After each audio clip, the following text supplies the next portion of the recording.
This is the Storyworks Roundtable, where we have conversations about craft. Because becoming a successful author begins with writing a great story.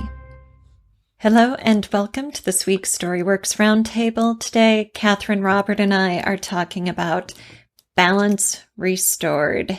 Endings that may not be happily ever after, but the good guys win, justice is served, light and dark are back in balance. Kathryn, you suggested this topic, so do you want to flesh that out a little bit? Well, we talked not, I guess, that long ago about dark endings and about like more ambiguous endings. And I think, well, that can work for certain genres and for certain readers. Like for the most part, we're in this reading journey as readers for escapism, right? We want to have, at the end of our book, we want to feel like everything that maybe doesn't always go right in our world has gone right for our characters. So no matter how hard the journey, at the end, we feel like, hey, balance is restored. We're happy with where the characters are at, even if it's not necessarily your quintessential happily ever after ending. Right. So yeah, I just wanted to dig deep a little bit deeper into how that happens without it having to be cliche, or having to be like, duh. But you do, like we've talked about surprise, but inevitable was surprising. I can't even talk today. Right. Surprising, but inevitable. Right. And you want that feeling of balance restored. But I just wanted to dig a little bit deeper into what that means for our genre fiction, our literary fiction, or our fiction in general. Right. Well, one of the first things that comes to mind is the ending of Harry Potter. So, of course, Harry must triumph over Voldemort. That's inevitable. And some key good guys were killed in the climax, in the final battle of the series. Tragically, right? Sadly, characters we loved, but Ron, Harry, and Hermione survived. So did Ginny. In the epilogue, they're all made it up and having babies and sending them to Hogwarts, right? So you get that happily ever after feeling in the epilogue for the central most characters, but you also get that sadness, the gloominess of losses, real deep losses for the good guys whom you're rooting for during the climax. And I believe Rowling was originally planning to kill either Ron or Hermione, and she couldn't go through with it at the end, right? Did you guys hear that as well? Am I I've really never heard that one, but it would not surprise me. Yeah, I'll have to do some Googling, but I'm pretty sure that you're checking now. Good. Fact check. I won't. Oh, okay. I can't. But whether she said that or I'm making it up, what if she had killed Ron or Hermione? Would that have been too dark? And would we have felt like, instead of balance being restored, like evil had triumphed in some way that was unacceptable to us as readers, even though it would be a realistic way? Yeah, I don't know that we're in reading for the realism. And I think that I myself would have been disappointed. Right? Like if Ron or Hermione had died, I would have been a little bit miffed that I had spent so much time invested in those characters. Because even though the characters who did die, you were invested in on some level, right? They weren't to the point where you felt like they were your best friends throughout all 7 books. Because that was like, especially for me, I grew up with the Harry Potter series, right? So I was just a few years ahead of them as they were getting published. And then, so you kind of felt like they were part of your friend circle, right? Yeah. You were with them the whole time. So I think that's that part where you got to restore that balance with that a little bit of step into the, oh yeah, right, all 3 of them survived. That's what your reader needs, right? That's what they need. They need that moment where it's like, we all made it. And in the in that incorporates the reader as well a little bit, because they've invested so much time and effort. I wonder if that would be true with something that wasn't 7 books long. You know what I mean? Like if it was a standalone, if you could get away with a little bit more of that, where the balance doesn't have to be quite so weighted in the favor of good. Right. Or well, happy. You know, in Star Wars, Luke, Leia, Han, and Chewie are all standing together at the end. Right. You know, I like what you said about we includes the reader, and I think that's why writers and publishers are so hesitant, if not even don't dare cross that line of killing such beloved characters, especially in these genres, because there would be reader backlash. You know, so she did kill Dumbledore, right? So we have to give her props for striking that blow, but it's like the 3 at the center are untouchable. Right. Well, and again, she killed Dumbledore, but he was like mentor figure, teacher figure, adult figure. Like even if you were reading them as adults, you're identifying with the kids, right? Right. So then Dumbledore is that step outside. He is, yeah. You know, whereas it's much easier to say you can lose Dumbledore versus my inner circle here. Right. Which I think is why at like the end of book 4, when Cedric Diggory dies, and you're like, wait a second, kids can die? Yeah. It's shocking, right? And that was kind of her introduction to maybe everything's not going to work out perfectly at the end.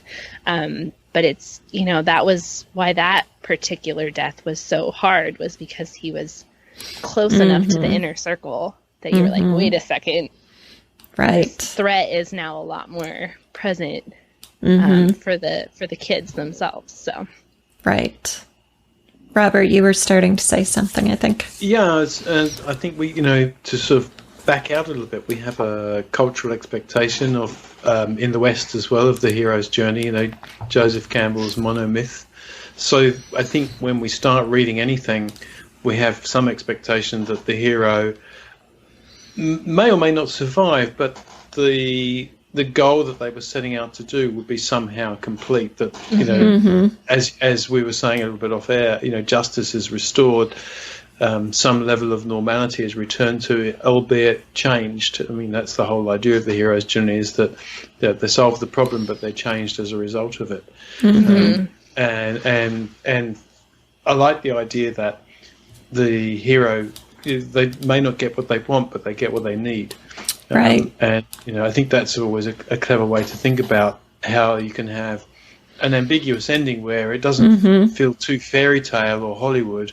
And one way to do that is to show that the hero gets exactly what they needed, but maybe they missed out on the thing they thought they really wanted at the start. Right. Because that wasn't really, you know, it wasn't what their personality needed to make them whole, or what their fatal flaw that needed to be fixed, or, you know, those sort of things. Right. Right. Because I think, you know, you can almost, once you get good at analysis of this sort of stuff as well, you'll watch a movie or you'll start reading a book and you'll know, okay, well, this is how I expect this to end. How are they going to put it off so it's surprising but inevitable? And, you know, that's always the question. And if you get to the end and go, oh no, I knew that would happen, or if there's a Deus Ex Machina point, then you say, oh really, you know, please. Yeah. So what if that epilogue in Harry Potter, instead of the, you know, central characters sending their kids to Hogwarts, we had Ron with PTSD and an addiction, and Harry had lost a leg in a duel with Voldemort, and he had a prosthetic and crutches, and, you know, relationships were failing and such. I mean, that might be more realistic, but too dark. So is that a genre thing where we have to have the happily ever after? Could you end it, not have an epilogue, and leave the reader to just pick their own ending? You know, do they grow up and everything's, you know, balanced and rosy, or do you let the reader sort of veer off into whatever future they feel like. I think it's very personal, because I didn't like that. I thought that was, it's so unnecessary and what I'd heard was that she introduced that because she absolutely wanted to put the lid on the thing, so there is going to be no more. They're grown up, they've sent their kids to school, it's done. But it really annoyed me. I just thought that was completely unnecessary. But I do know that, for example, in some of the romance genres, where the author says, hey, if you want, you can get the subscriber list only epilogue that shows how the characters are living their happily ever after. That's very popular, because people, as you say, they want to know. So I suppose it depends what type of reader you are as well, whether you're happy just. For me, I'm happy with the justice is done at the end, and I don't need to know anymore, because it feels like you're explaining. Let me explain how good this really was. Yes.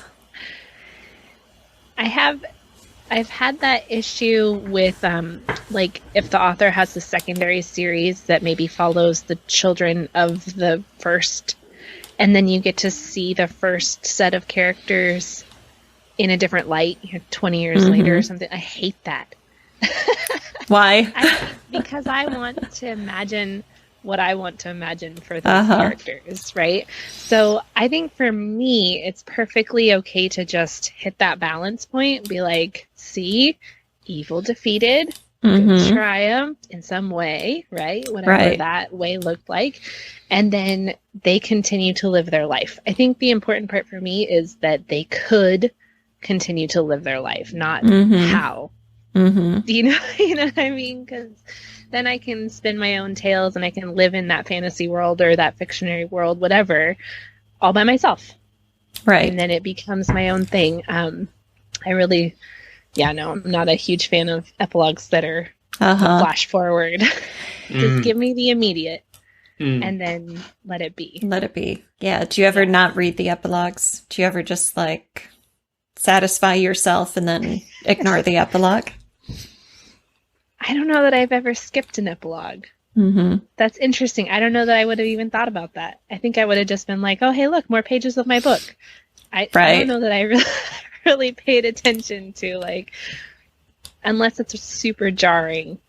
No, I think I've pretty much always read them, for better or for worse. Yeah. Yeah. So in what other ways is balance struck or justice restored when it isn't such a clear-cut good versus evil, and it's not just so epic an ending? Well, there's that idea of the win but lose, lose but win ending.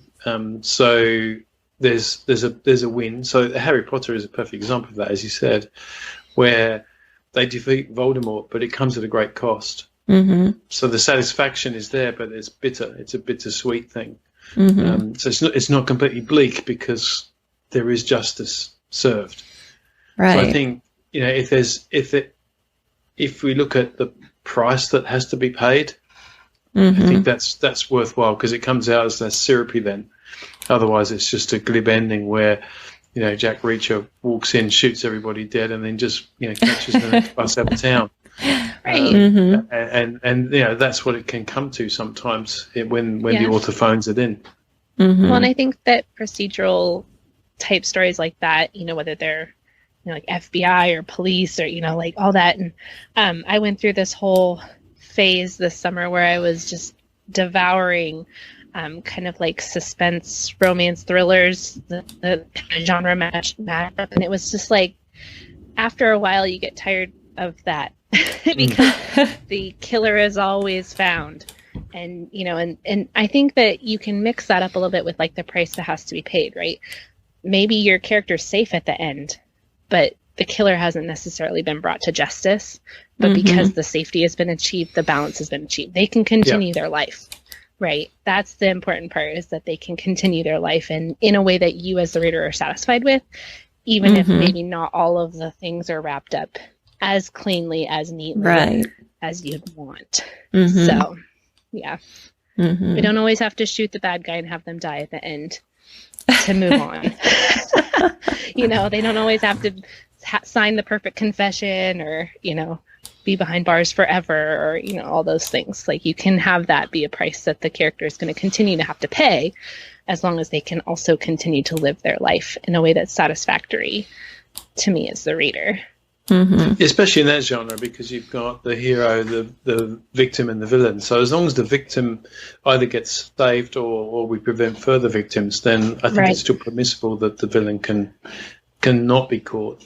Mm-hmm. As you say, because there's been a win but lose. So, you know, we've won, we've saved the victims, but we've lost because we couldn't get that person behind bars. Mm-hmm. So I don't quite like those sort of endings, because you know it's sort of like real life, but your hero's still got some degree of satisfaction that they've done all they could. Mm-hmm. Mm-hmm. Right. That also sets you up for a sequel. You know, when the villain isn't caught. Wait, do those happen in real life? Is that a thing? It's like in Silence of the Lambs, when the Buffalo Bill villain is caught, and that issue is all resolved, and, you know, Clarice is the hero. But then you've got Hannibal Lecter off on some island, South America somewhere. South America, phoning her up and talking about his dinner, his dinner plans. Mm-hmm. That's an interesting one, though, because he's not always necessarily like the villainiest villain. Like, you kind of almost sort of root for him. Same with like Dexter. Like, you kind of, there's that like intrigue and the kind of like ha ha ha little bit with Hannibal Lecter, that he's creepy as all get out, and that in and of itself, you're almost okay with him not being caught, because you want to know what happens next, right? So right. It's a little different. Yes. He's terrifying, but he's fascinating. And so you want to keep him out there to continue this sort of story. It's like Sherlock and Moriarty. You know, if Moriarty were behind bars, Sherlock would lose his nemesis. And so you have to bring him back from, you know, you have to, I guess. Exactly. So you want Hannibal out there for more delicious thrills.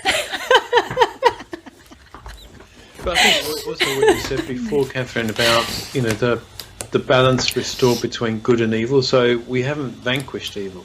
We haven't the darkness that exists.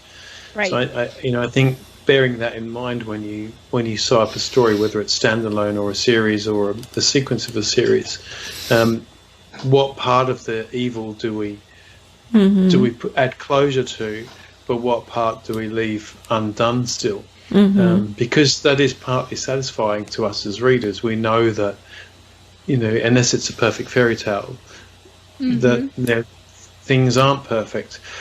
But it's not like the episode where we talked about where it's dark or bleak. It's not just completely ruinous, where you're left shattered and in tears, and you never want to read another book like that again.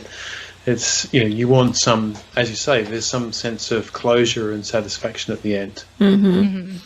Yeah, I think sometimes the key to having balance, but also having that open element that's a little shady, is giving your protagonist some unresolved issue, you know. So maybe the detective saves the day, but then pours a big scotch in the closing scene, or, you know, in Skog Hall, the house is no longer haunted and the murder mystery is solved, but Jess can still see a ghost. And so, you know, she hasn't returned to her to her backstory state, right? So now, there's this thing she's still going to have to continue to work with and resolve in her future.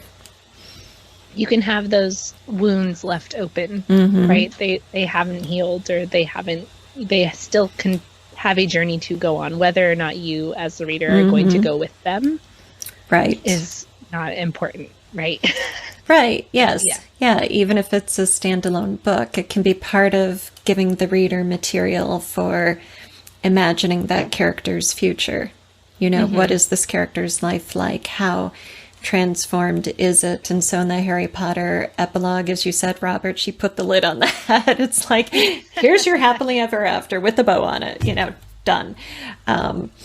But if she had left that epilogue off, or maybe just showed kids going to Hogwarts, but didn't show those central characters, just like, yes, they rebuilt, but didn't go into the personal lives of the main protagonists, then we would still have that sense of what happened and how do I want to imagine the after effects of what they've lived through, rippling throughout their lives. Right. And if I contrast that, for example, with the end of Lord of the Rings, which you could argue didn't need the epilogue or the epilogue-like part of Frodo and everybody sailing off, but the reality was that he came back too changed to return to the Shire. Mm-hmm. And so the main story was done. They destroyed the ring, but the cost was so great that he couldn't even fit back into normality. Mm-hmm. Right. In that case, Sam is more of your balanced, restored character. Yes. Where, as you see him go back and now he can raise a family in the Shire. That was the whole goal, right? That the evil has been defeated and that people can continue to live their lives. But yes, the price was Frodo. Yeah, that's a good point, actually. Yeah, it's been separated into two parts there. So the reflection for the reader is that, hey, we've got peace and happiness and evil defeated for now. And it'd be interesting if we didn't have that aspect of Sam and that character in there, would it have been less satisfying? Yeah, the heroes came back and, quite possibly, you're right. Yeah, because Sam was always kind of your everyman, right? And Frodo was always a little bit off. He was always just that. Well, I mean, they even introduced him in the beginning as being a little bit different than everybody else. So going through this journey changed him completely differently than it did the everyman Sam, who just wanted to go back and raise his family, in the same way that he had been raised. So, yeah, interesting. Yeah, and doesn't that make a statement too about humanity, that you need these unusual, exceptional, outsider type characters to take the exceptional journeys, which is a sort of sacrifice for everybody else, for everybody who's in the normal pool, Right. Yep. The ultimate hero. They lay down their lives for everybody else. That's right. Yep.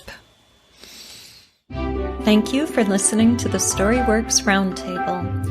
Find all our shows, show notes, and videos at storyworkspodcast.com.